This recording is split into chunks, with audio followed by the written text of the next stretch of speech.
One. Hi, good evening, everyone. My name is Selena Mendy Singleton. I am the Racial Equity Manager for the Montgomery County Council. And My name is Berta Lidia Cersosimo. I am the Multicultural Communications and Outreach Manager for the County Council. good evening, everyone, and thank you for joining us. This is going to be a double session. We're going to hear from the LGBTQ cohort as well as the AAPI cohort. We're going to start with welcome remarks from Council Member Kristen Mink, and then we're going to hear from the LGBTQ community cohort first, have a discussion, and then the AAPI community cohort second, and then have a discussion. And then, as usual, talk about next steps and where we're going next. So, Councilmember Mink. Good evening. It is my great pleasure to be here. Thank you so much for the invitation to speak tonight. I'm Kristen Mink. I'm the County Council member for District 5, which encompasses most of the neighborhoods in East County from Burtonsville on down through Four Corners, as well as Leisure World.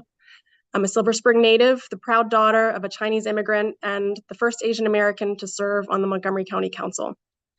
Before we begin, I want to thank Council President Glass, who couldn't be with us tonight, but who spearheaded the creation of the task force.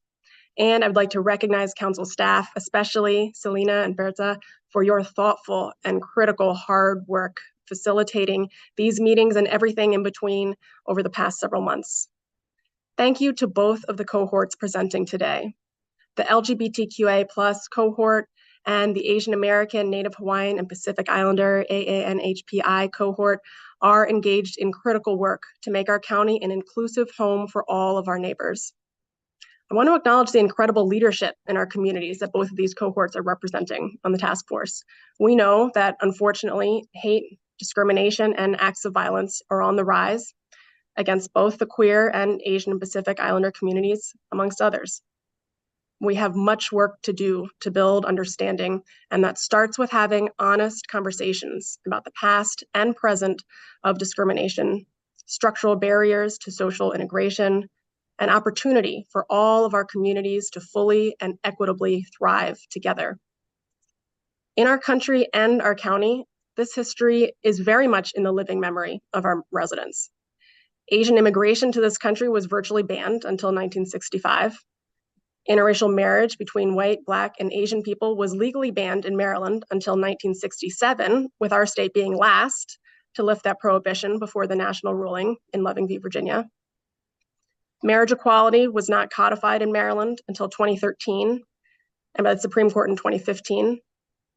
We remember the struggles it took to win those victories and the struggles ahead as a vocal minority seeks to roll back progress that has been made. Montgomery County is a community of incredible resources and opportunity, and we have made great strides. Efforts like this task force show all our neighbors that we are proud of the progress made, and we will continue to work together to make sure that progress continues. My office has been tracking the work of the task force, and I want to acknowledge a pattern that we see emerging, that many of our common issues overlap in the concern about our schools. Our schools have always been a point of contention, but as we strive for an inclusive society, we know that public education must continue to evolve to advance equity. As a member of the Council's Education and Culture Committee, an MCPS alum myself, and as a former educator, I am committed to listening and working alongside each of our cohorts to ensure that these recommendations are fully deliberated and we have robust and timely conversations about implementation. Too often, the burden of fighting against hate and bias falls solely on those who are most impacted by it.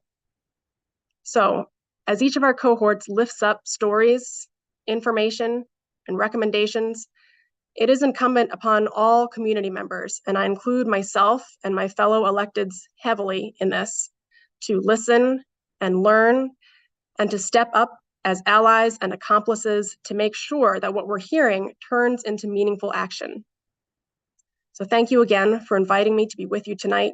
Please reach out to my office if there's any way we can be of assistance during or after. I look forward to your presentations today and continuing to work with all of the incredible community leaders on this call and on the task force in the future as we labor towards the inclusive and equitable county that I know we can be. Thank you so much. Thank you so much, Councilmember Mink, for joining us and for those great remarks. And now we're going to turn over to the first cohort that's going to present. I'm going to turn this over to Mr. Philip Alexander Downey. Awesome. Hi, everyone. My name is Philip Alexander Downey, and I am the co-chair of the LGBTQ plus cohort for the Anti-Hate Task Force. And today we're going to be presenting on combating anti-LGBTQ plus biases, hate crimes, and promoting wellness in Montgomery County. And if I know how to work this. So on behalf of the LGBTQ plus cohort of the Anti-Hate Task Force, welcome to this crucial presentation dedicated to fostering inclusivity, combating biases, and promoting wellness in our community. Your presence underscores the collective commitment to building a Montgomery County that stands against hate and embraces diversity. We will explore insightful statistics, survey results, and propose policy recommendations to address biases, combat hate, and promote overall wellness in our amazingly diverse Montgomery County community. Thank you for joining us on this journey towards a safer and more supportive environment for everyone, regardless of their gender identity or sexual orientation. Again, my name is Philip Alexander Downey. My pronouns are he, him, and I'm one of the co-chairs. Today, I will be presenting with Reverend Ali Casey Bell, our other co-chair for the LGBTQ cohort, and our other member is Rabbi Adam Rosenwasser. So we thank them both for their amazing commitments and support of the task force. We will be exploring the background, a little snapshot of the LGBTQ community in Montgomery County, our methodology and reports, the persisting challenges that we face, and recent anti-LGBTQ biases and hate incidences. Of course, our policy recommendations to the county MCPS and the Montgomery County Police, and then we'll close. So I'll turn it over to Reverend Ali. Thank you, Philip. As you can see on our slide, Montgomery County is a county that is diverse, progressive, and growing every year. There is an estimated 88,000 residents in Montgomery County that identify as LGBTQIA in our population, and that's about 8% of the households. In Montgomery County, LGBTQIA people have had legal protections since around 1984, and they've had a history of acknowledgement and support in our county.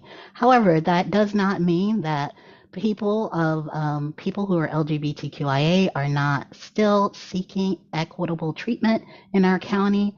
When we look at the demographics of our county, I want us to not think of LGBTQIA people and then people, because it is very clear that as an intersectional group of people, LGBTQIA people are people. It's kind of like when we think about gay marriage and marriage. I don't know about you, Philip, but I didn't get gay married, just got married. So just let's divorce ourselves of that kind of thinking and think of LGBTQIA people as your neighbors, your friends, your family members, as people who are serving on this committee, people who are faith leaders, people who are community leaders, people who are unhoused, people who are incarcerated, youth, and all of the people that you encounter every day. LGBTQIA people are people. That's who we are. And we are members of this county. In Montgomery County, despite some positive findings that a study that was performed, that started in 2022, that was performed by the Montgomery County, by Montgomery County,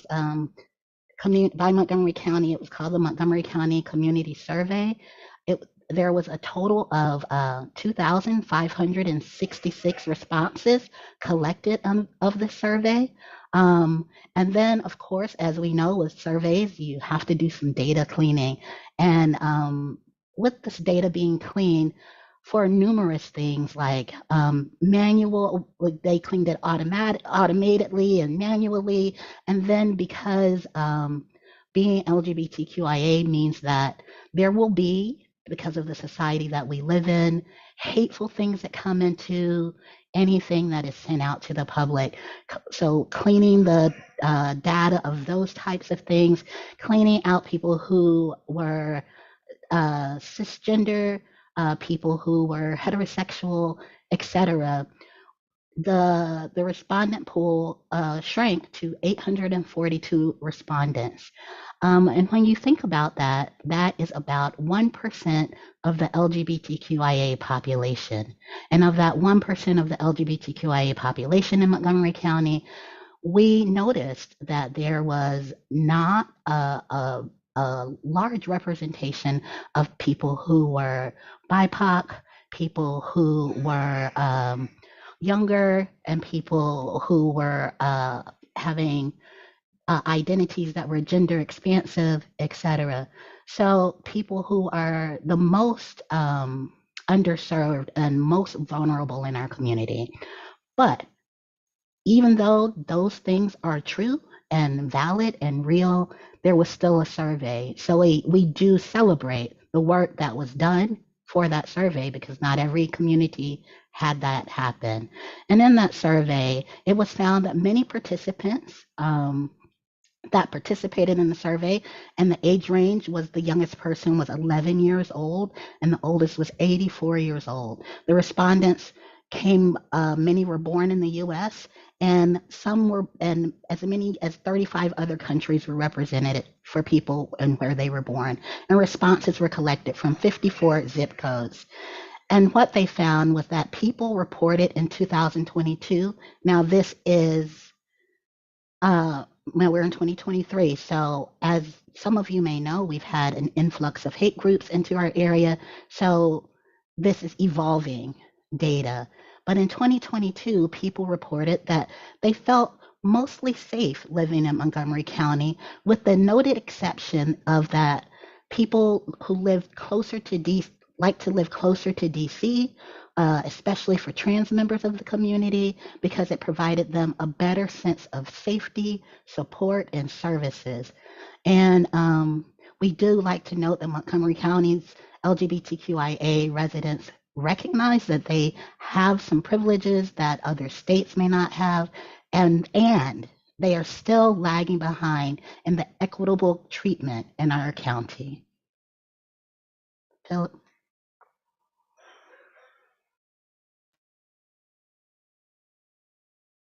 You got to unmute.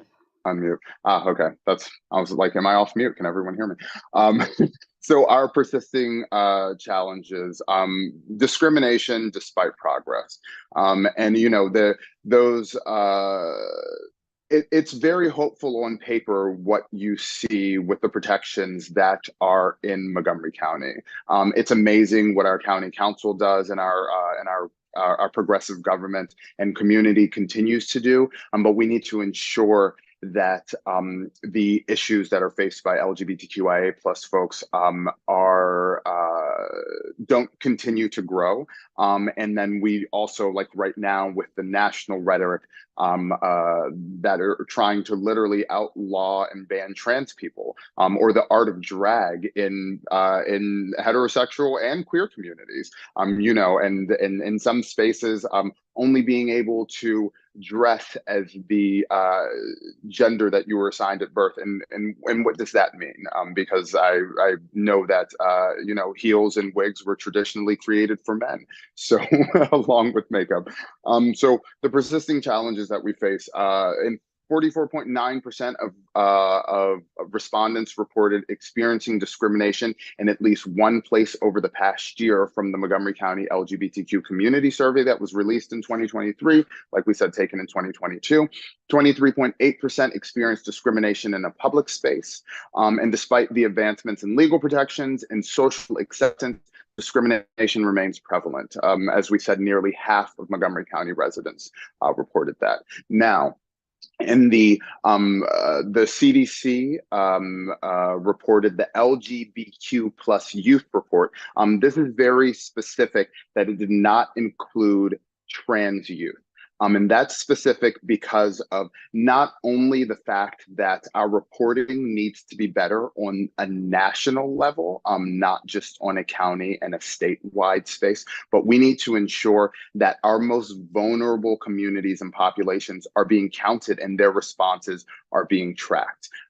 Because the fact that like trans people are not included in the survey, who often have higher rates of disparities and disparities in wellness outcomes as their cisgender peers is a staggering statistic. So mental health disparities in LGBTQ plus youth were reported to be 4 times more likely to attempt suicide than their heterosexual peers during the pandemic. In 2021, 69% of LGBTQ plus youth reported feeling persistently sad and hopeless compared to 35% of heterosexual youth. The CDC's LGBTQ youth report also shows higher rates of bullying, being threatened or injured with a weapon, and dating violence compared to their heterosexual peers. Disparities are particularly pronounced around sexual violence, with LGBTQ plus youth being 4 times as likely to experience rape and sexual assault. During the pandemic, 20% of LGBTQ plus youth, and this makes me sad every single time I have to read it, reported being physically abused by a parent or other adult in their home, while that figure was only 10% for heterosexual students. So double the amount of queer and trans and non-binary youth reported abuse in the place that is supposed to be the safest, in your home and in a family space. Which is incredibly sad. LGBTQ plus community survey really highlights the need, and we'll talk about this a lot, but the need for intersectionality as a very specific focal point when you're talking about anti-hate and anti-hate biases. As we know, LGBTQIA plus people exist in every single facet of society, in every culture, in every religion, and have since the beginning of human existence. But that discrimination has not always existed. And so when we talk about the compounding effects of intersectionality and all of the reports that every cohort on the task force will give, if you are LGBTQ and also a part of that cohort, I myself, of course, if you can see me, am a Black male presenting person. And I am also, what you don't know is I'm first generation American on my dad's side with Jamaican parentage. If you are queer in Jamaica, you can get 10 years of hard labor.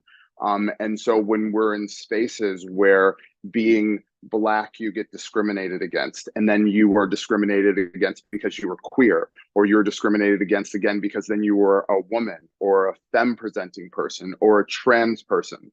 And every single identity that you put on top of that, if I am a Muslim woman and I am wearing a hair covering or a hijab, then that's the exponential increase of hate crimes and biases, not just because of my appearance, but because of my faith, goes up. And then when you just keep adding layers on top of it, that's why we're always trying to discuss and make sure that people understand that intersectionality piece, so that we can promote wellness in all of our communities. So recent anecdotal evidence. I'm not going to read through all of these because it's sad, it's disheartening to hear, but just a few like recent hate crimes and incidents that happen in Montgomery County Public Schools. A parent / guardian of a 2nd grade male student, we'll call student A, report allegations that another grade 2 student, male, we'll call student B, made an inappropriate comment that was hate biased in nature and LGBTQ plus, threatening harm while on a school bus. A staff member witnessed a grade 12 male student A using hate bias language, anti-Semitic and homophobic in nature towards another grade 12 student in a restroom. On Tuesday, September 5th, 2023, at approximately 9:30 a.m., a staff member alerted administration via email of discovering graffiti on their wall that was hate biased and gender in nature. On August 28th, 2023, a parent/guardian of a 4th grade male student reported allegations of another male student made inappropriate hate biased anti-LGBTQ comments about their student to an unspecified number of students while in the cafeteria. And so from the bathroom to the school bus to the cafeteria, from elementary school to 12th grade, we see that there is persistent anti-LGBTQ plus rhetoric. And then that, like we said, it compiles anti-Semitic rhetoric compiling on top of that. I know that I've been receiving a lot of anecdotal experiences as in my role as co-chair for the Coalition of Inclusive Schools and Communities about anti-Muslim and anti-Jewish student bias that has skyrocketed recently. And none of it's acceptable because as we know that like any form of hate within any of our communities causes many more problems that Ali will also touch base on, and how that, of course, if one of us isn't safe, then we're all not safe. And another piece of anecdotal experience that I will pass off before I give it to Ali is that earlier this year, a Black cisgender heterosexual woman was, and for those of you who don't know what cisgender means, it's the gender that you were assigned at birth. So you can be cisgender or trans. And so a cisgender Black woman was murdered because someone thought that she was trans. And so it doesn't have to do with specifically we identifying, it could just be perception. And so we need to ensure that like we're fighting and combating these levels of hate at every single space. So, Ali? Yes, to go further into the anecdotal evidence about victimization of LGBTQIA youth and people, I wanted to talk about, first of all, the intersectionality, just to really make sure that we drag that home, that we really center that. In the MCPD annual report, they talked about intersectionality of victimization, and the intersectionality of victimization is clearly identified in the statistics that we studied. And it's important to note that bias incidents cause harms in all populations of people, and that was stated in the report. Also, furthermore, it's reported that when people are victimized, that they face societal isolation and stigma, and violence, they face violence, a feeling of being unsafe, a lack of access to basic human needs becomes in question. And when your lack of access to basic human needs, such as healthcare and shelter and safety, come into question, you have an increased risk for mental health issues and suicidality. And then I want to talk about an incident that really struck me as a faith leader in this community. In the last school year in Silver Creek Middle School, a transgender boy was being victimized because he was a transgender boy who had come out in the beginning of the school year around October. He was being taunted about his gender and sexuality. Kids were asking him about his body, about his sexuality, about his gender in ways that were hateful. And they were telling him that he was a sin. The thing that rung home to me is that in the report that we read from the community from Montgomery County Community Survey is that overall respondents felt most comfortable with others knowing their sexual orientation and gender identity at home and least comfortable in their faith communities, which is really disheartening because Pew Research shows that religiosity in LGBTQIA people, 5.3 million LGBTQIA people identify as religious. A majority of those 5.3 million religious people include people who are moderately or highly religious.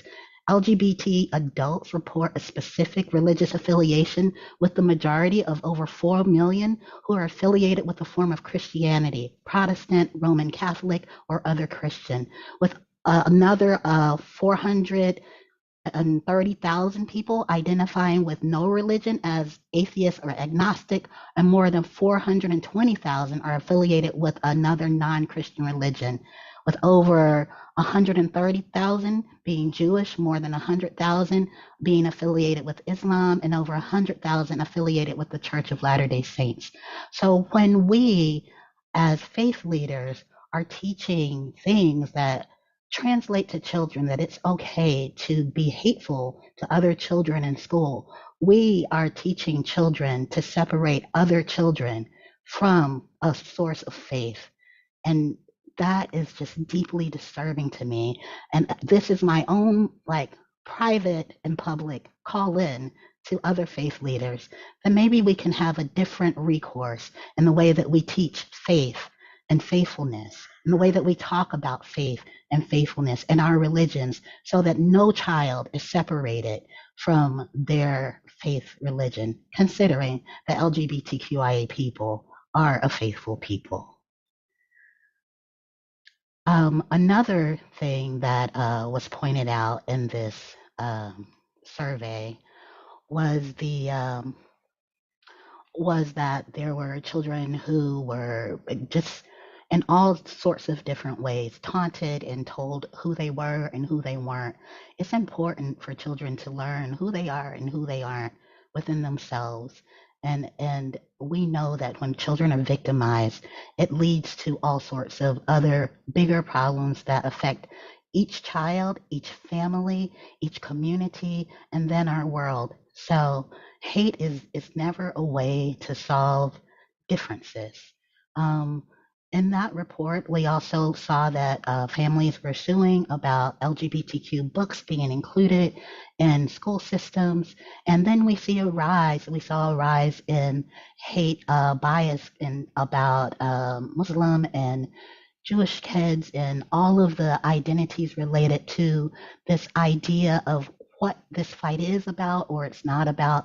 It's important as adults that we are very strategic in talking about our beliefs and our values that don't center hate as what we believe, because our children are listening.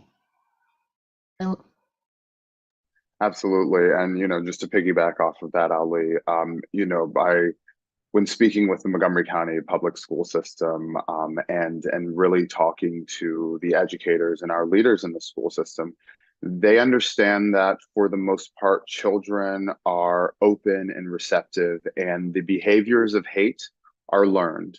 We all know that they're not innate.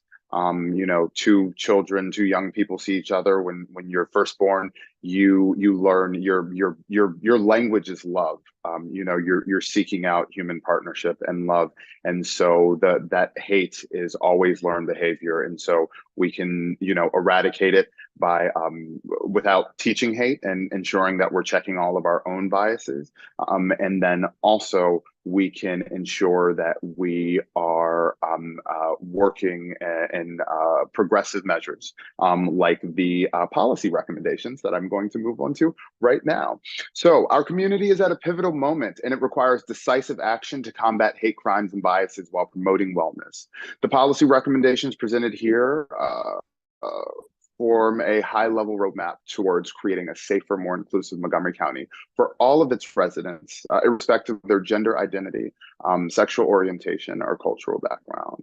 Our vision is that these recommendations address critical areas such as cultural competency, education, community centers, and reporting mechanisms. By implementing these policies, we aim not only to counteract the persisting challenges, but to build a community where diversity is celebrated and all individuals thrive. The urgency lies in fostering a culture of acceptance, understanding, and support to create lasting positive change. So our policy recommendations are in a few sections. So first I'll start with the county government recommendations. And the first and one of the largest needs that we persistently hear that was reported in the community survey that's reported across Montgomery County is that the county needs to allocate resources for a community-led physical LGBTQIA+ resource center in Montgomery County, Maryland. We need to establish this hub to ensure sustainable access to resources. And another role I have as the director of Living Your Truth programs, where we're the only arts and culture LGBTQIA organization in Montgomery County. We're the only ones who do the drag events and other LGBTQ community programming for Montgomery County's vast community. And our free programs only last from April through June. And every single program we max out on all of our STI testing resources at every single program. And our direct partner, Health and Human Services, they have told us on several occasions that the only reason that they're able to meet one of their highest one of our most vulnerable communities and one of their highest target populations is only through our programs. And so if those programs are only happening and there are no other organizations who are offering these types of programs because they're just not funded by Montgomery County, then that creates a problem where people are not being matched with not only health and STI resources, but to sign up for healthcare, expungement clinics, food insecurity resources, housing insecurity resources. And yes, Montgomery County does an amazing job of making sure those resources are there, but the accessibility issue is a persistent problem. Are they metro accessible? Are they reaching our rural populations? And of course, that leads me into satellite programming. Allocating community funding to expand satellite LGBTQIA programming to reach diverse communities within our vast county is absolutely vital. As we said at the beginning of the presentation, we are the most populous county in Maryland, and we do not have a physical LGBTQIA+ resource center. Baltimore City does, Baltimore City does, Frederick County does. There's multiple counties within Montgomery County multiple counties within Maryland that have resource centers. And if you go back to the sources, they're all listed in one of the links. So I will not waste your time with everyone that does, but Montgomery County absolutely needs to, as we are normally on the vanguard of progress inside of Maryland. And then, of course, ensuring accessibility that reaches our entire county. Now, this is a large one, but county-wide community-based cultural competency training. This is not specific to LGBTQIA+ folks, but it is inclusive of LGBTQIA+ folks. This is specific to every single member and cohort that made up our anti-hate task force and all of our intersectional underserved communities. We know that community-based culturally competent training where individuals and institutions from our entire county are actually not only meeting people where they are, but they know how to address folks. They know that it is not strange to be queer or trans. It is not strange to be Muslim or Jewish. It's not strange to be from North South or West or East Africa. We are really trying to destigmatize notions around cultures and ethnicity, and that the dominant culture is the only one who should be treated with the utmost care and respect. Every single community member needs to be treated with the utmost care and respect in all of the spaces throughout Montgomery County. And so even if you have a very culturally competent doctor who can speak to the specific needs of all of the amazing diversity that makes up your cultural background, from gender and sexual diversity to cultural and ethnic diversity to religious diversity, if that doctor is amazing, but the phlebotomist is not culturally competent, the intake staff is not culturally competent, the front desk administrator isn't culturally competent, then you are almost going through a minefield just to seek access to vital services that should be afforded to all community members. So as we said, countywide cultural competency, community-based training inside of all of our systems. And the reason that I say community-based is because using large arcing DEI diversity initiatives or programs that basically have a one size fits all, we know that in principles of equity, one size certainly does not fit all. I'm going to move on to our MCPS recommendations. So professional development for school staff. We are recommending that professional development days be increased by 30%. We know that our school staff, our administrators, teachers, they are overworked, and comparatively to DC and Nova, that are metrically accessible, they are also underpaid. The county executive said that exact thing in his last budget forum. And so wanting to ensure that we are really focusing on the wellness of our teachers so that they can be in spaces that they can feel out and be open, and that they can be affirming and loving and caring, and that there is no individual who comes into their classroom who is tabooed or othered, or there are any instances of violence and hate crimes. And now I'm going to hand it back off to Reverend Ali. Thank you, Philip. And I am going to talk about our police recommendations. I want to be clear that in talking about our police recommendations, I'm coming from a background of being in a position where I was the domestic violence coordinator for the Wilmington, Delaware Police Department for quite a few years. So I have an understanding of how police departments work from a victim services point of view. I am, first of all, very, very much thankful for the Montgomery County Police Department that we have here, especially in the upper level of management that we have, because I know that the police that we have here are trying. Some of them are trying very hard to make a difference in the way that LGBTQIA people are treated, especially in the very top. When we look at the way that things are reported in this last bias report, we can see a system in which there is learning and growing. There were some really amazing things about this report that, as a person who came from victim services, my heart just was pounding out of my chest with pride. And there were some things that we definitely need some improvement with.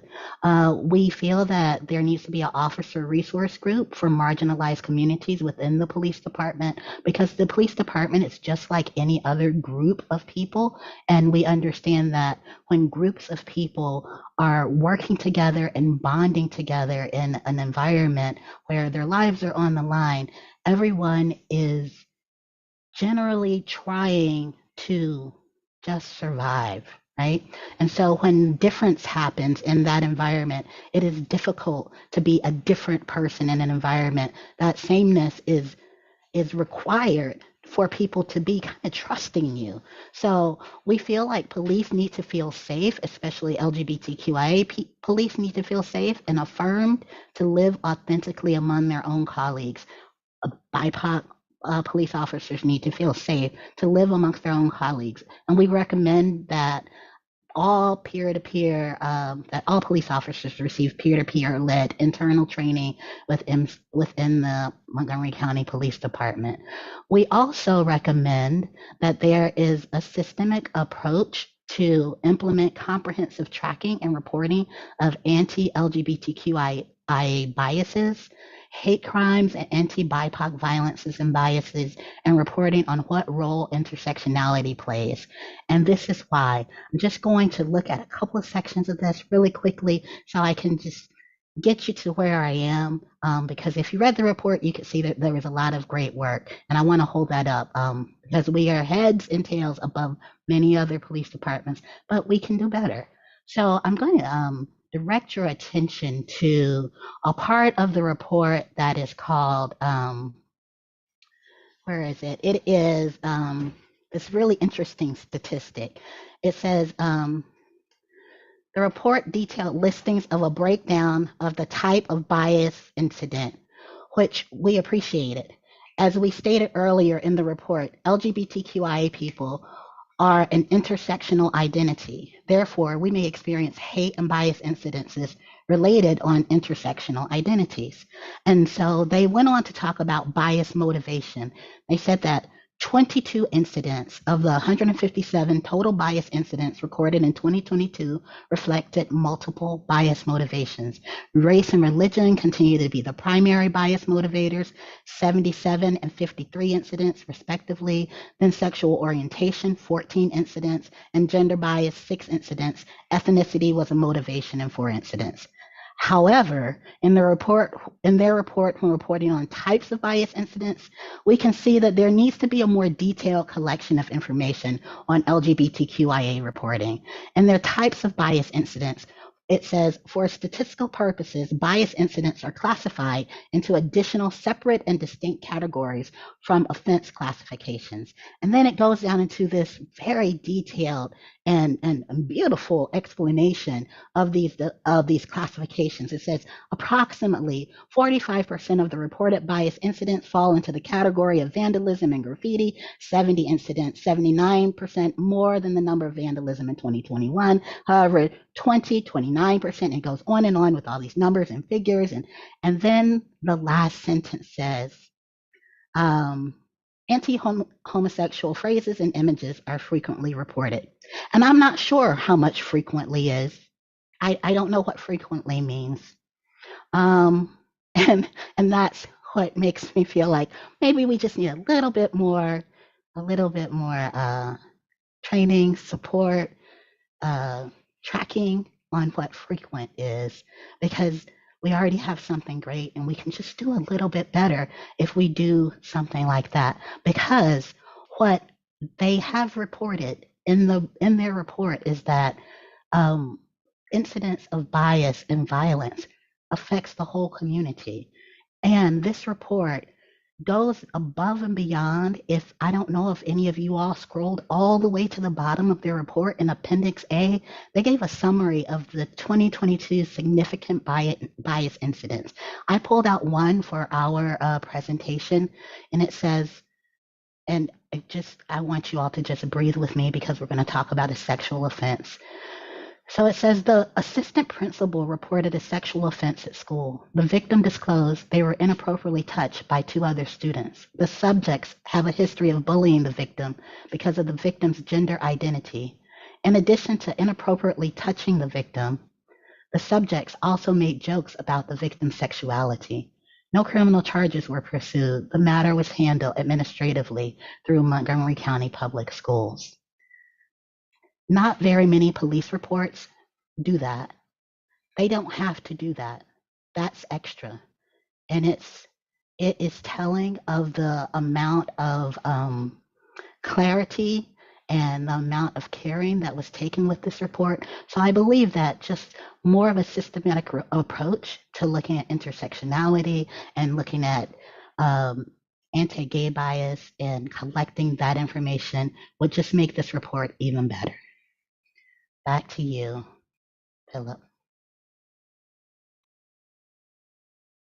we're in the closing. So our journey through the landscape of combating anti-LGBT plus biases, hate crimes, and promoting wellness in Montgomery County has illuminated both the progress we've made and the challenges that persist. As we stand on the intersection of data, lived experiences, and shared commitment to change, the path forward becomes clear. Our LGBTQ plus residences are resilient and diverse, and they are a vital thread in the rich tapestry of Montgomery County.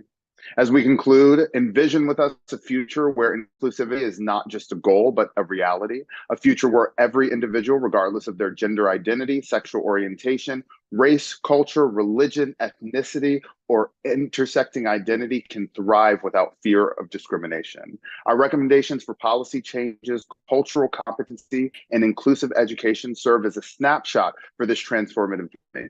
Montgomery County is progressive with its protections, and it has the power to set a precedent for inclusivity. So let us forge ahead, championing the cause for a safer, more welcoming county for LGBTQ individuals and all Montgomery County residents. Together, let us build a future where every individual is not just accepted, but celebrated, ensuring Montgomery County shines as a beacon of inclusion, empowerment, and progress. Thank you for your attention, commitment, your dedication to fostering a Montgomery County where everyone can live authentically, without fear, and with the fullness of their identities embraced. Thank you all so much.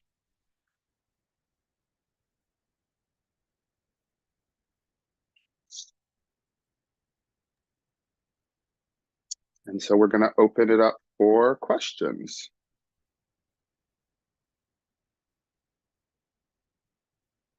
So if there are any questions to submit, please let us know. We know we went over a little bit, so we'll try and make Q&A quick.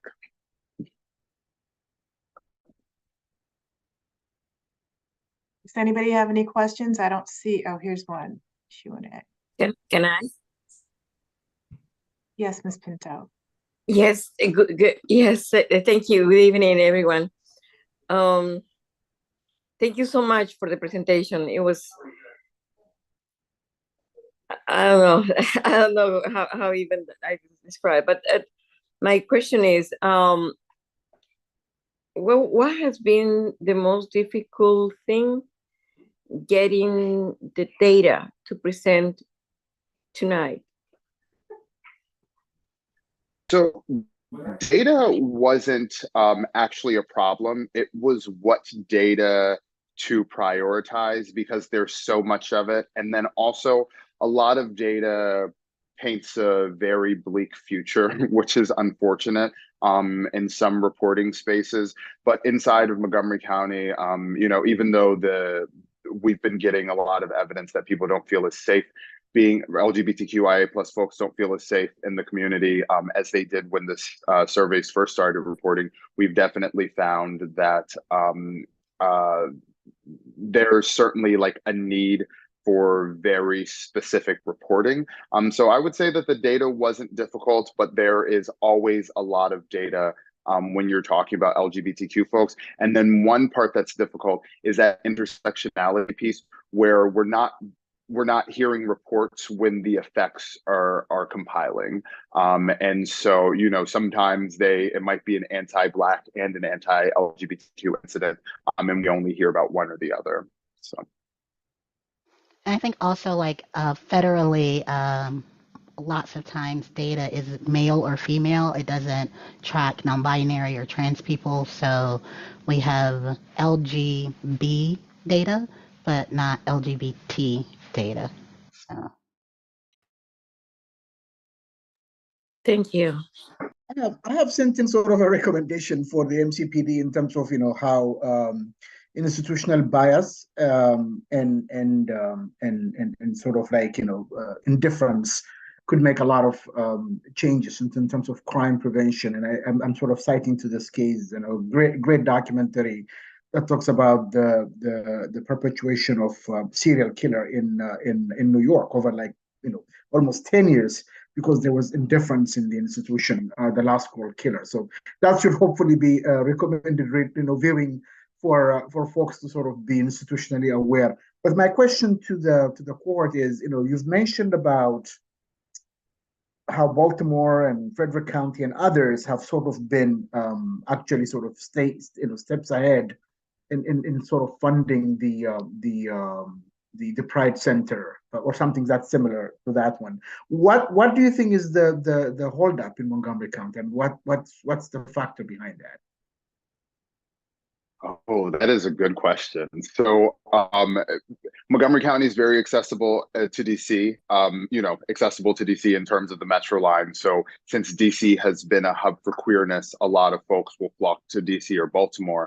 One part is the vastness of the county, where to put the community center. I can tell you that statistically, so from Centerlink, I'll try and go through this very quick because it's like a lot of data to get through. But the Centerlink is the overarching LGBTQ reporting and like managing center for all the LGBTQ centers in the United States. It's not over them, but it reports on all of them. Technically, with the services that I, as the chair of MoCo Pride Center, do throughout the county for remote programming, with our budget, we're considered a large center already. And so the physical space is the thing that we don't have. And so there are some centers they do Pride and it's just a physical space, and there are other spaces. So it's like it's trying to meet the vast needs of our community, where we will spend all of our funds to ensure that we're still getting out programs, and then needing a county investment.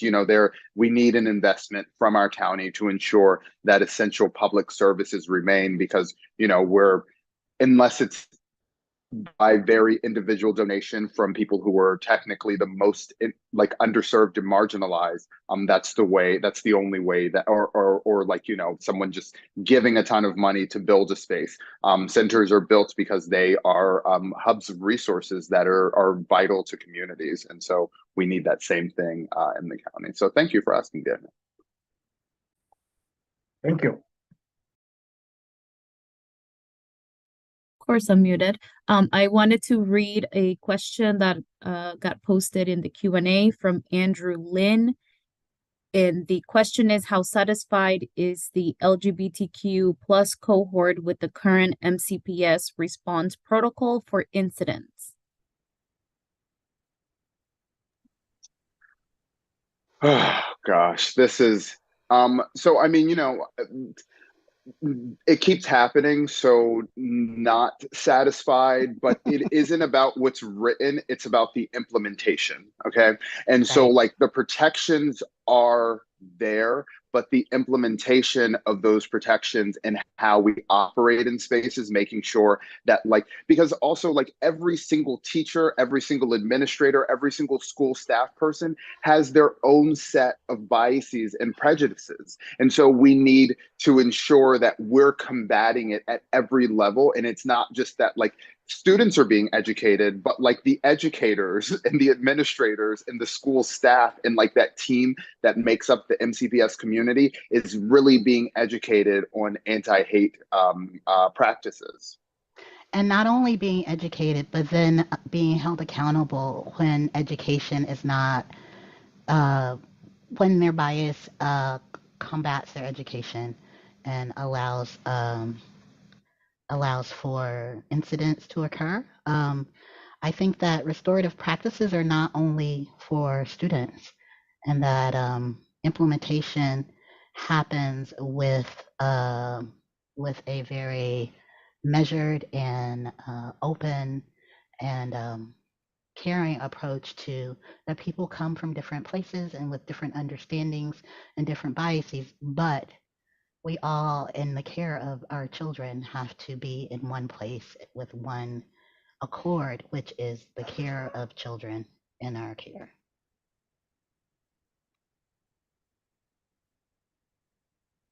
Thank you.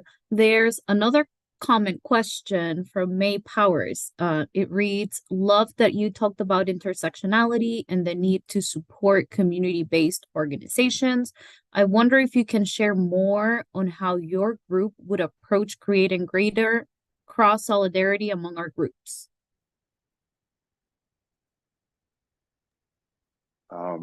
I like by doing things exactly like this, and being in these spaces together, I think that we, out when we're all getting together for our future meetings, the collaboration should go further, and we should lean on each other, because as we spoke about, every single, like, the LGBTQIA plus community is comprised of individuals from every single community. And so, like, we need cultural competency training for Jewish folks, and for Hindu folks, and for Muslim folks, and for Black folks.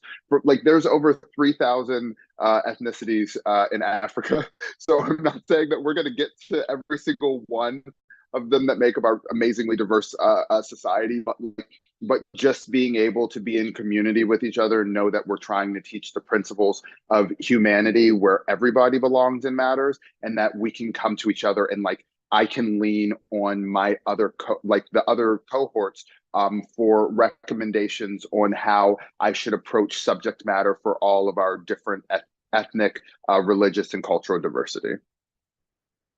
I think it also comes from a mindset of not separating LGBTQIA people out of things. I think that Philip and I were both a little bit, we're always kind of like, I wonder what I get to be today. Do I get to be Black, or do I get to be gay? Do I get to be gay, or do I get to be trans? Do I get to be, and that is something that shouldn't be. Like, I would have loved to be Black and trans and gay in this task force. That would have been great. So thinking of LGBTQIA people as a whole people and not a separated identity, and also having space for us to talk about that identity is important. I want to add one thing to that. For example, I think the vast majority of Christians celebrate Christmas. Jews have Hanukkah. The LGBTQ plus community also has kind of observances and things that bring us together. And I'll just, highlight one coming up, which is I believe next week is Trans Visibility Week, to help make transgender, genderqueer, gender nonconforming people more visible, and that they exist in all spaces. And then on Monday, November 20th, there's going to be Transgender Day of Remembrance, which is a kind of observance which began a little over 20 years ago to commemorate again, transgender, gender nonconforming folks who have been killed in the past year through acts of violence and hate. And it's not a happy holiday, but I think coming together in those I know the faith community held a beautiful vigil last year, and we're going to be doing something this year, and kind of reminding folks that trans and gender nonconforming people exist in all these spaces, and we deserve to come together and honor them and remember them and vow to work together across lines. I think all that can be really important. So exposing other communities to what people in the LGBTQ community face.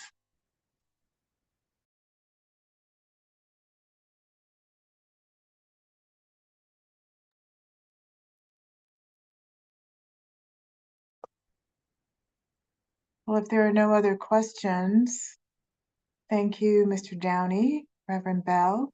Selena? Yes? Apologies to interrupt. I didn't realize I was muted again.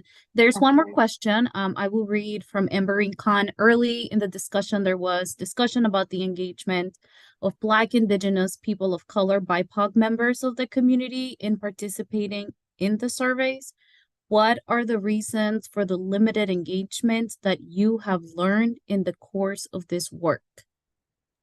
I'm so glad you asked this question, because I forgot to talk about it. So it is not just the ability to report, but also it is the feeling safe enough to actually report and having agency to do that. And so when you exist in spaces, like I said, that very sad, staggering statistic about LGBTQIA youth being abused in their home, double the rate of their heterosexual peers. It's like, if you don't feel safe to even be out in your home or community, there's no way you're going to take a community survey report. And unfortunately, we find that there are very large anti-LGBTQIA plus biases within our BIPOC communities. And so we're really trying to ensure that's like, as we are trying to uplift each other, we're uplifting the totality of ourselves. And like Reverend Ali has stated a few times, like we cannot separate our identities, and they shouldn't be. And we're literally just all people. And so it's like, if we can teach everybody to treat everyone with respect and kindness, then that would just be the the best thing we could do. But the reporting is specifically because people don't feel safe. They don't have the agency, and they don't have sometimes like the finances, the ability. Like I'm so stressed about work. I have 4 jobs. I'm not going to fill out a community survey. And so those things that happen are because, unfortunately, people don't have that agency in those spaces. Thank you. I'll try this again. Thanks to this cohort for presenting. Really appreciate all the work that you've done. We are going to now move on to the AAPI cohort, and I'm going to give this to Ariane Ong, the chair of this committee. Thank you, Selena.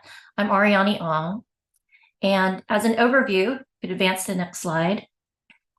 We'll be introducing the AAPI cohort, providing information on the Asian American Native Hawaiian Pacific Islander, which is a mouthful, so I'm going to say ANAPI from now, community and their experience with racism, covering 3 areas. One is youth and schools. The second is the ANAPI community. And the third is cross-community solidarity with 5 recommendations. We'll also be making some acknowledgements and offering references and resources. So now I'd like to introduce the members of the AAPI cohort. If you could advance the slides, you can see their lovely faces. Alphabetical order: Juan Dang, Jeff Lay, May Powers, and Nazneen Saifi. Next slide.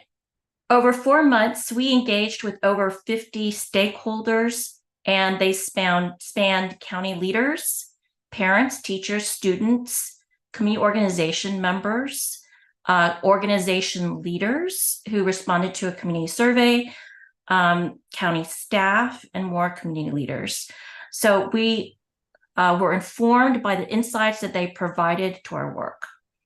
Juan will now talk about ANAPIs. Great. Thank you, Ariane. So the term Asian American, Native Hawaiian, and Pacific Islander, or ANAPI, is a political construct that brings diverse groups together. And that unity enables the community to be heard by decision makers. But of course, you know, the different ethnic groups differ and they have specific challenges.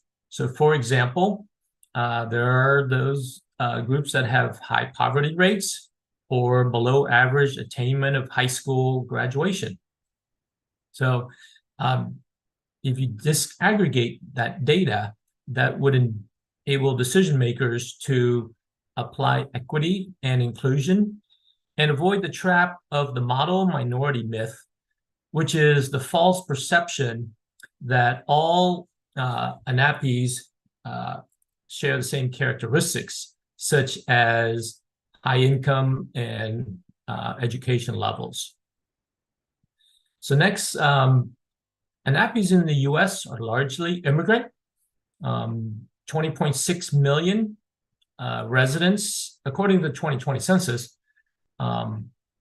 identify as ANAPI, and that represents 7% of the US population. 71% of adults in the ANAPI community are foreign born. And the reasons for many Asians to immigrate to the US include, you know, imperialism, war, poverty, study and work visas, and family reunification. Next slide, please.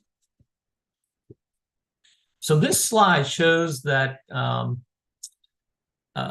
prior to 1965, there were immigration laws that discriminated against Asians. These numbers are in thousands. So you can see in 1870, for example, there were 63,000 Anapi immigrants. Up to 1960, there were 980,000. Now, starting in 1965, there was the Immigration and Nationality Act, which came 1 year after the U.S. Civil Rights Act of 1964. And that, the Immigration and Nationality Act basically abolished immigration based on race and nation of origin. So as you can see, after 1965, the immigration rates for Asians increased. Like, for example, from 2000 to 2019, it actually almost doubled from 11.9 million to 22.4 million. And it's expected to reach 46.2 million by 2060, which makes the Anapi the fastest growing racial and ethnic group. So Anapis are diverse and not a monolith. They come from 20 countries of origin, 45 ethnic groups, and over 100 languages and dialects. And then they represent or are affiliated with different religions and political parties. And it's important to note that socio-economically, Anapis have the largest inequality gap of income, where the top 10% earn 10.7% more than the bottom 10%. Next slide. So in Montgomery County, over 185,000 residents identify as Anapi, and which represents 17.5% of the county's population. And this represents 2.5 times the national average. 63.3% are foreign-born, which is close to the national average. 72% of Anapis in Montgomery County report speaking a language other than English at home, and 28% reported speaking English less than very well. In Montgomery County, Anapi child poverty rate is twice the number for white non-Hispanic children. Next slide. And this slide shows the subgroups within the Anapi. And so the largest 5 subgroups in Montgomery County make up approximately 84%. And they include Chinese, Asian Indian, Korean, Vietnamese, and Filipino. And then the other 16%, roughly 16%, 16.1%, are shown on the right there, represented by Pakistani, Japanese, Taiwanese, Sri Lankan, Nepalese, Thai, Cambodian, Burmese, Bangladeshi, and other Asians. So now I'm going to hand it off to Jeff Lay, who will talk about the anti-Asian hate. Thank you so much. I'm going to go through the history of hate and discrimination here in the next 5 minutes, so bear with us here. I want to make sure just to note that from 1875 to 1965, the federal government was actively engaging in laws that were infringing on the rights of people of Asian descent living in the US, imposing immigration limits that Juan had highlighted, limits that include from communities of China, Japan, and other Asian countries. Probably one of the most notable legal efforts was what's called the Chinese Exclusion Act, which, as some of you may recall, during the 19th century, during the gold rush, and then the consequential transcontinental railroad construction, Chinese laborers entered the U.S. This law banned Chinese laborers from entering the U.S. for 10 years and denied them citizenship. So this was a sort of the start of, legal discrimination in the country, and that wasn't really put away until the need to have an ally in China during World War II. Next slide, please. A couple pieces here. Community group quotas. I think when we think about the aspects of birthright citizenship, people of Asian descent challenged birthright citizenship in the Supreme Court. It's the same in terms of racial eligibility. There was a perception at the time in the early 20th century that race eligibility was on the grounds of being white. There were legal challenges and successes in the courts that then opened up the pieces for naturalization. But it's important to understand that Lenape community members, some of which have only been able to be citizens for the past 70 plus years. Next slide, please. During the 1880s, early 1900s, Chinese, South Asian, Filipino community members faced very large racially motivated mob violence. That's not just across the West, but other cities in the country. Chinese in particular are driven from about 160 plus communities. It might seem like a long time ago, but it's really not. And actually, when you look at the way the laws are set up right now in terms of systemic racism at present, there were efforts in the early 20th century to bar land ownership, restrict commercial and professional licenses. In 2023, there are also similar efforts going on right now, including most recently in the state of Florida enacting legislation that's now being challenged in the courts about Chinese citizen ownership of land. So these efforts at property bans are very current as of this year in the courts now. We've talked in previous cohorts about the elements of segregation. People of Asian descent were plaintiffs in landmark cases on segregation, challenging that. And in terms of the discussions related to marriage bans, there was a time where women would be losing their citizenship if they married men of Asian descent. And the most seminal case here, Loving v. Virginia, which I know has gotten a lot of attention in recent years, without Loving v. Virginia, interracial marriages were illegal. Next slide, please. 20th century, some of you might recall the Japanese American internment, incarceration from 1942 to 45. That was, I think, a significant focus on active profiling.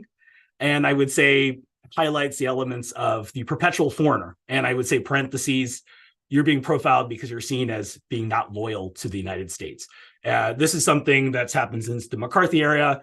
San Francisco, Chicago, New York, Chinatowns experienced elements of surveillance, especially targeting scientists and academics.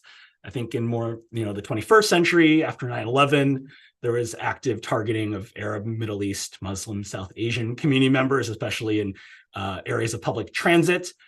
There were a number of seminal circumstances when it came to the federal government focusing on potential espionage, potential spying, nuclear secrets that researchers of Asian descent had been taking part of as recently as 2022 with the Department of Justice, focused on what they call the China Initiative. And this opened the door up to a number of interesting challenges as it relates to warrantless surveillance and efforts to continue focusing on issues of language access. Next slide, please.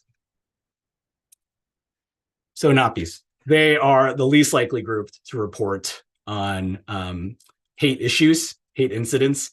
This is about 40%. This is from a 2021 study. I would wager that number has gone up probably since in 2022 and 2023. There's a few reasons for that. Being unaware of the process to how to report, English language proficiency, the reporting process is difficult, cultural shame, and maybe a general mistrust of law enforcement. Next slide, please.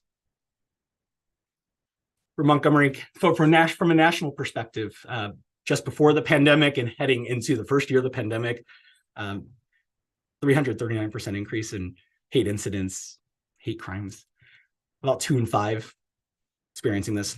I would say that there is an intersectional component in which in 2021, 3 in 4 women had experienced racism, women of Asian descent, 3 in 5 in 2022. Again, I suspect those numbers are still probably about the same heading into this year. And in the Maryland Coordination and Analysis Center for the state of Maryland, these are figures from the 22 hate bias report, and they have 465 hate incidents. even if the ANAPI piece is a small piece, please note that there is a significant distinction between the verified versus the, what numbers they were given. And I think only highlights the likely underreporting that is happening here. Montgomery County, where Juan had highlighted significant numbers of ANAPI community members, 21 between July of last year and September. Again, I suspect that number is much smaller than the reality. One example we wanted to highlight from late 2022 was an incident in Rockville at a McDonald's. A Taiwanese American was targeted by a random stranger and was spit on with racial taunting. The assailant was found guilty and pled guilty. But just to say that these random incidents of hate, especially in this manner, it is not out of the realm of impossible. These things do happen. It certainly has happened to me. And this is right here in Rockville. Next slide, please. So what's unique? We talked about the perpetual foreigner piece.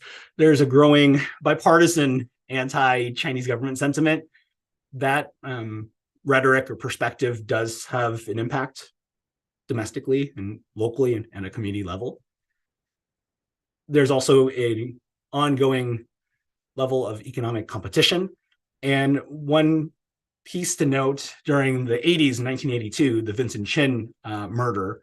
So this was a Chinese American in Detroit who was killed by recently laid off auto workers because they thought he was Japanese. So this, these issues have been happening, and I think there will be, unfortunately, future incidents that are similar. Also note that pre-COVID, we were generally seen as invisible, but when you have rhetoric like Kung Flu and China virus, I think the growing targeting is just more public and present. And I'll now take this and I'll hand this over to May.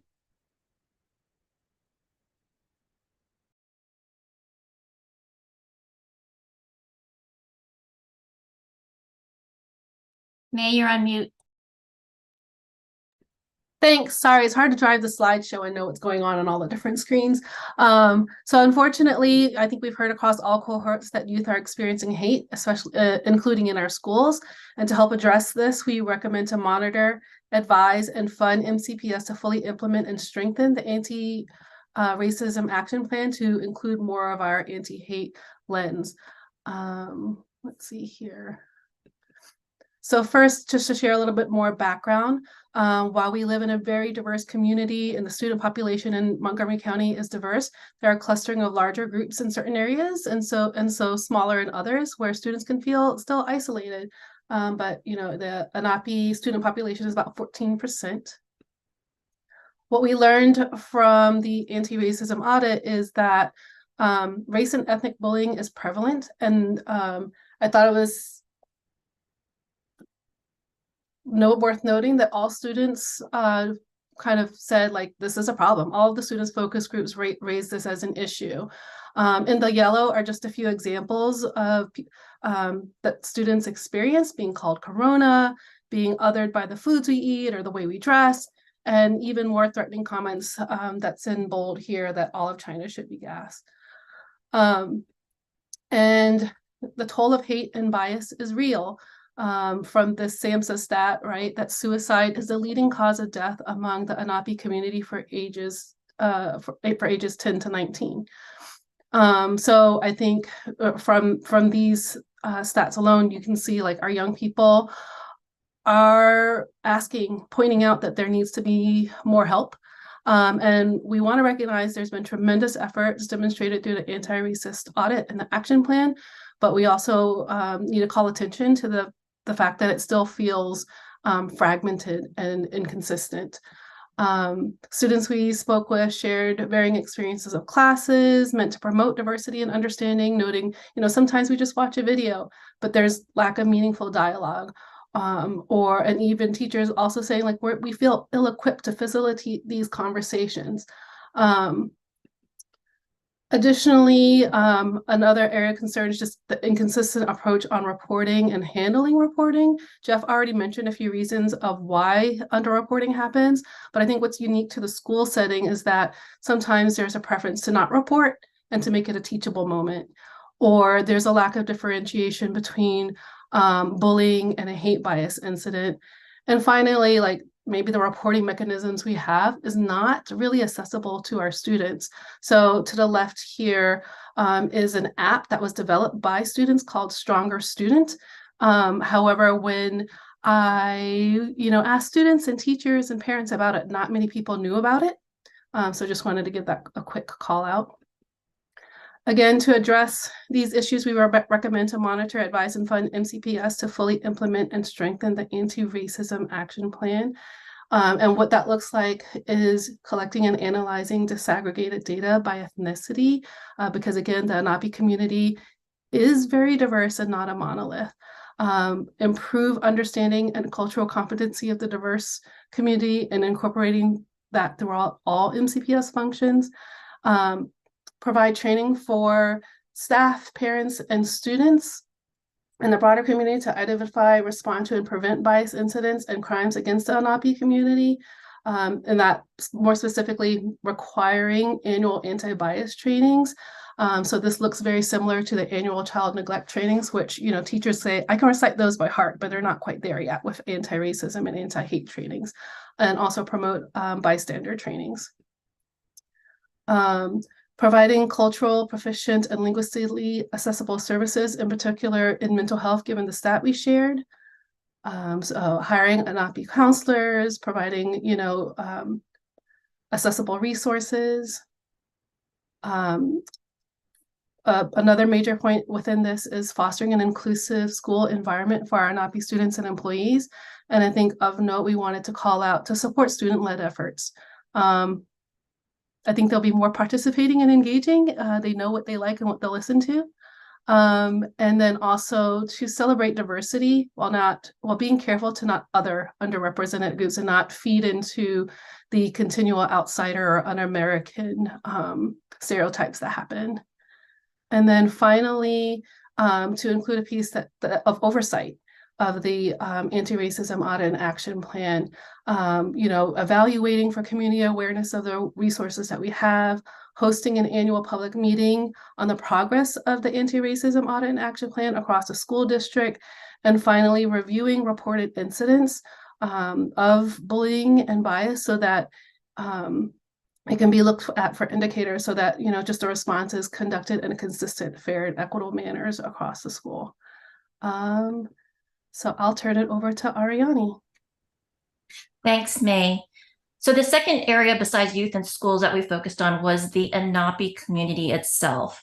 We had identified that the Lenape community are not only targets of hate, but its members are also potentially self-informed, self-empowered residents to address hate. Our organizations are potential partners to the county government on equity and racial justice, and solidarity allies. Addressing hate cannot be vanquished only by strategies, however, but we believe it's a process of building thriving, peaceful, and inclusive community together. And when the community ails, then hate is a byproduct. So we offer 3 recommendations to educate, to engage, to empower the Lenape community, a community that is a part of the mosaic that we call Montgomery County. The 3 recommendations are: 1, to carry out public relations campaigns; 2, to apply a racial equity lens to county decision-making involving Lenapes; 3, to expand capacity building of Lenape community-serving organizations. Next slide. Regarding carrying out public relations campaigns, we took into consideration several factors. 1 is the diversity. 2 are news sources. Some immigrants may rely in part or even exclusively on news provided by ethnic group targeted media and social media platforms. Needs, like the general public, Lenapes would benefit from a basic understanding of hate. What's a hate incident, a hate crime? Where do I get help? Who do I report to? Why would I need to report? Why does hate affect the broader community and not just me? Why would it necessitate a response by the community? At the same time, we also recommend to flip it so that these public service announcements can be used to foster a sense of pan-Lenape community. And unless it's the Asian Pacific Islander Heritage Month in May, we don't see messages that recognize or celebrate the community. And they also don't focus on Lenapes in the US, but Asians in Asia. Taking pride in the community encourages protection of the community. So the recommendation, next slide, is to carry out public relations campaigns, which have different implementation actions. They can include posting at public and private sites where people work, play, shop, travel, pray. 2 is to work in partnership with the private sectors to reach more residents through workplaces and corporate volunteer programs. 3 is to translate messages into language that are spoken by communities with high rates of limited English proficiencies. 4 is to provide a reporting hotline as an alternative to the non-emergency police hotline that we rely on currently to encourage residents who don't want to contact police directly. And this hotline would ideally lead to staff A, who are trained in mental health crisis management or social services and culturally proficient case management. B, who speak the language of the caller, and this is really important, early in the call experience. C was prepare a reference list of community serving organizations who are not just chosen because they're Lenape led, but because they're experienced and equipped to handle those situations. And D, who can work with third parties to provide immediate, because the caller needs to know that they're benefiting from making that call. And also, very importantly, local neighborhood level support, including navigation. 5, use ethnic group targeted media and social media platforms. And 6, poll residents to gauge success of those campaigns. Recommendation 3 on the next slide. Considerations in making this recommendation to apply the racial equity lens to county decision-making involving Lenapes included: 1, broad Lenape perspectives often appear to us to be missing in dialogues and decision-making.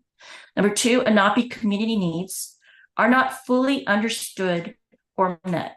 Case in point, how much do we rely on pan-Lenape gatekeepers instead of ethnic community leaders? Are we meeting them where they are? For instance, providing community education on equity, racial justice, and structural racism? And how much do we presume that residents who do not grow up in this country know race, its history, and terminology in the US? And how much do we judge them for when we haven't provided the support? Like in our neighboring county, Howard County, where the Horizon Foundation funded a year-long peer support group for different racial groups to come together periodically to learn and to put into practice equity. 3, few Lenape employees who are knowledgeable or connected to the Lenape community we see lead in high-level positions in county government. We just don't see them. The recommendation, next slide, please.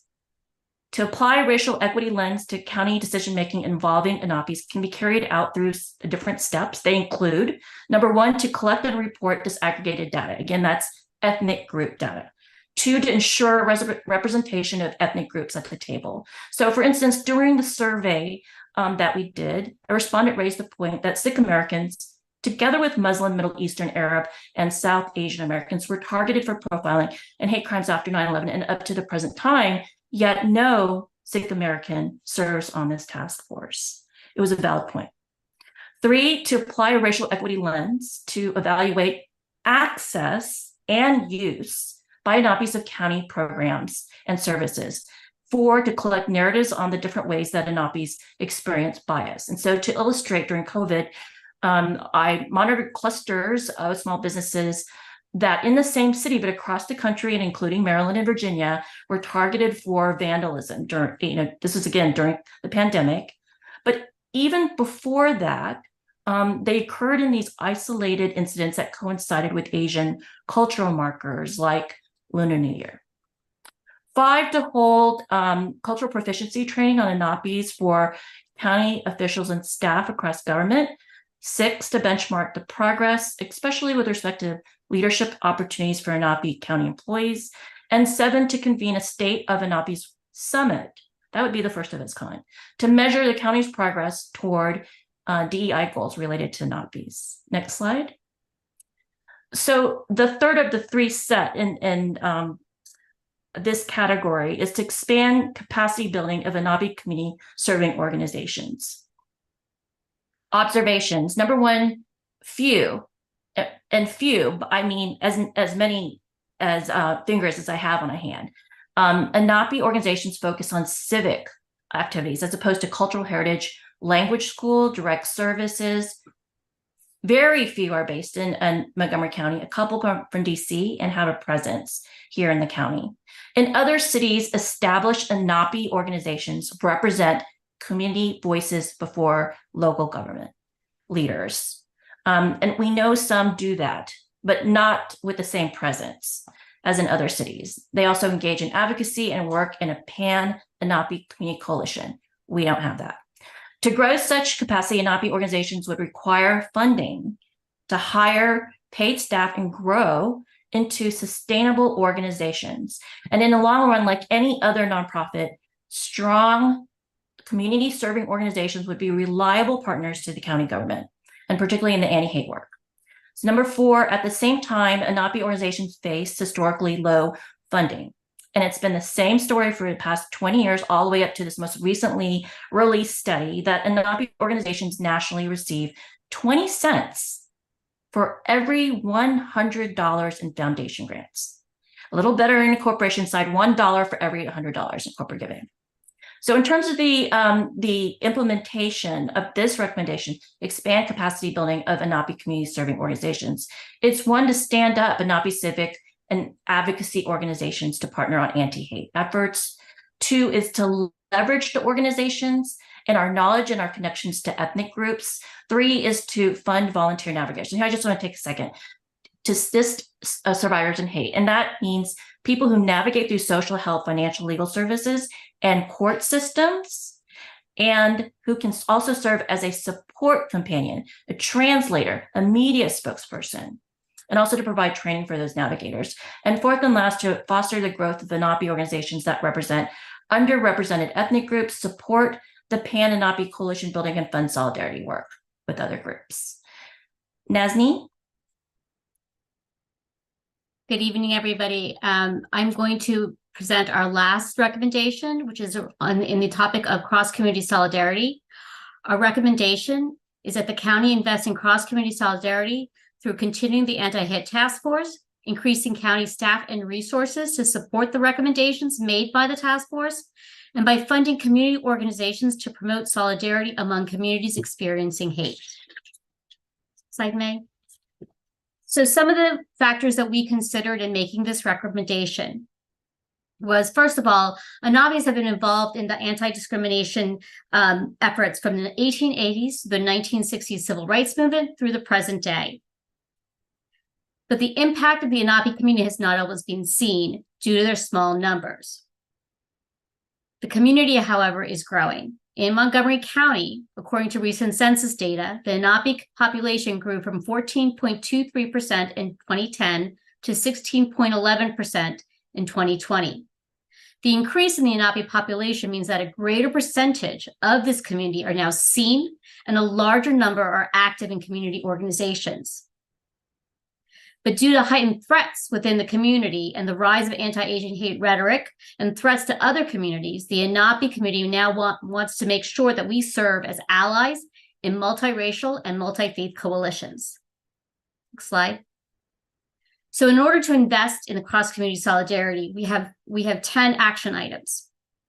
The first is to sponsor activities that deepen understanding among and between our different communities. To work to disabuse stereotypes, myths, and disinformation about the Anapi community, and to promote intra-Anapi community education on solidarity efforts. We want to encourage anti-hate bias work by Anapis that is integrated within the community at large, And we think that it is important that we conduct simulations of hate bias crime scenarios for each cohort community, both individually and collectively, to identify the gaps in knowledge, practice, and resources. In order to invest in community solidarity, we also think it's important that we create a crisis response plan to address hate bias crimes for the purpose of de-escalating tensions and conflicts that may arise. And as we can see from the other cohort recommendations, this is not a new concept. This is a concept that I believe that we're seeing across our cohorts. Also, to tailor resources to all community groups that are accessible in a central online space, to establish an alert system for community leaders, officials, and staff to notify them when a hate bias incident occurs against a county resident and or against a community group, to coordinate cultural proficiency trainings regarding the diverse communities within Montgomery counties for not only residents, but for county business and community leaders as well. And finally, to provide funding for bystander intervention training to equip communities with the tools needed to intervene in hate bias incidents. These are a lot of recommendations and a lot of, this is one recommendation with a lot of parts, but we feel that it is necessary. And one of the things that is very important, and we think, and we want to emphasize, is that we can't do it alone. The Anti-Hate Task Force needs dedicated staff that can help us through this and to help us continue with the work that we have just started. Thank you. And I'm going to hand it back over to Ariani. So we close with acknowledgements of all the people that assisted us and shared conversations or made presentations. We also want to thank all of the respondents of the community survey, which is on the next slide. We have at the back as well references and resources, and this entire deck will be posted on the county's website for the Anti-Hate Task Force. So thank you for being an audience. I'll turn it over back to Selena.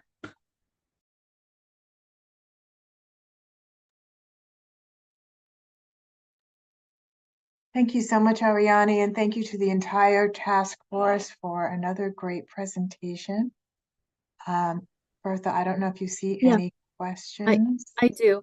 Okay. So I want to read one question that has already been answered on the chat section, Q&A section by Jeff Le. It asks, can you repeat the statistic about gender and talk more about the intersection of gender and Lenape heritage in discrimination and bias hate crime incidents? And Jeff Le responded. Jeff, do you want to respond or do you want me to read your answer? Oh, no, I can read it. I mean, in 2021, about 3 in 4 of incidents, cases, hate bias events targeted women. In 2022, about 2 in 3. I would suspect the levels are probably about similar for this year. Thank you. There's 2 more questions.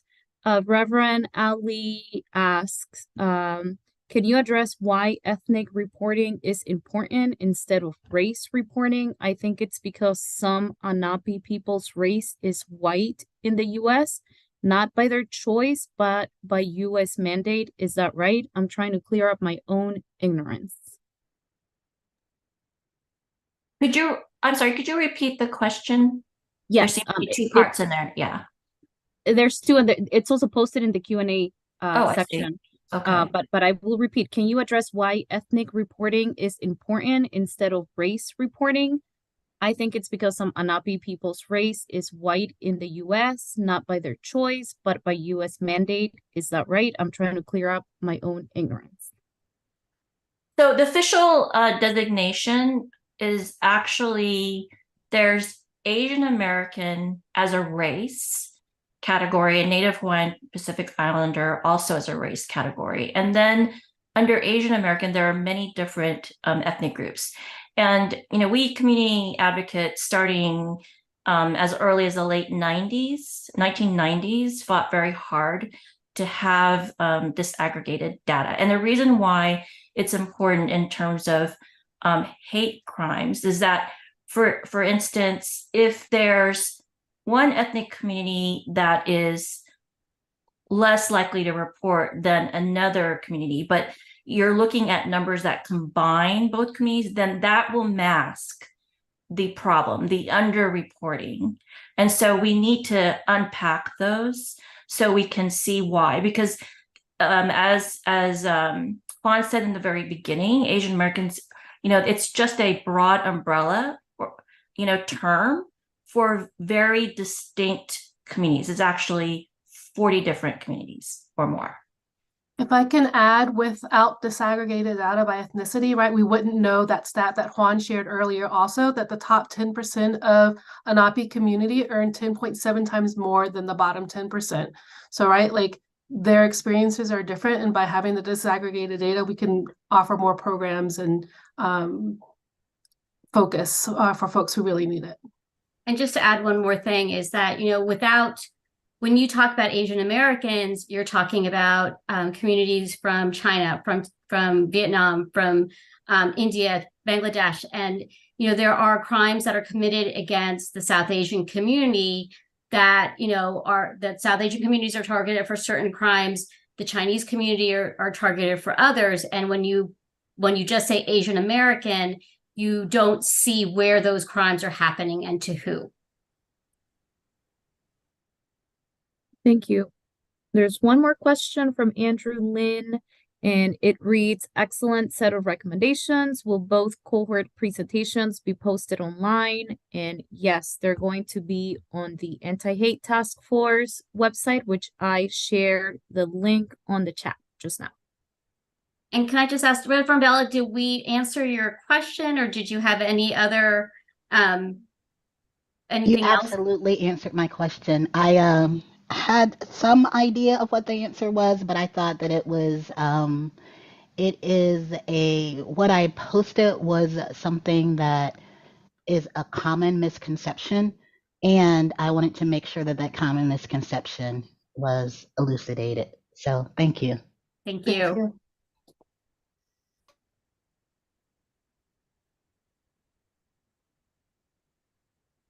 Any other questions? I don't see any more posted on the chat. You can also ask live.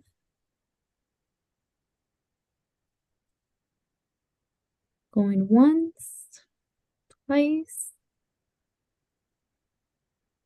Selena?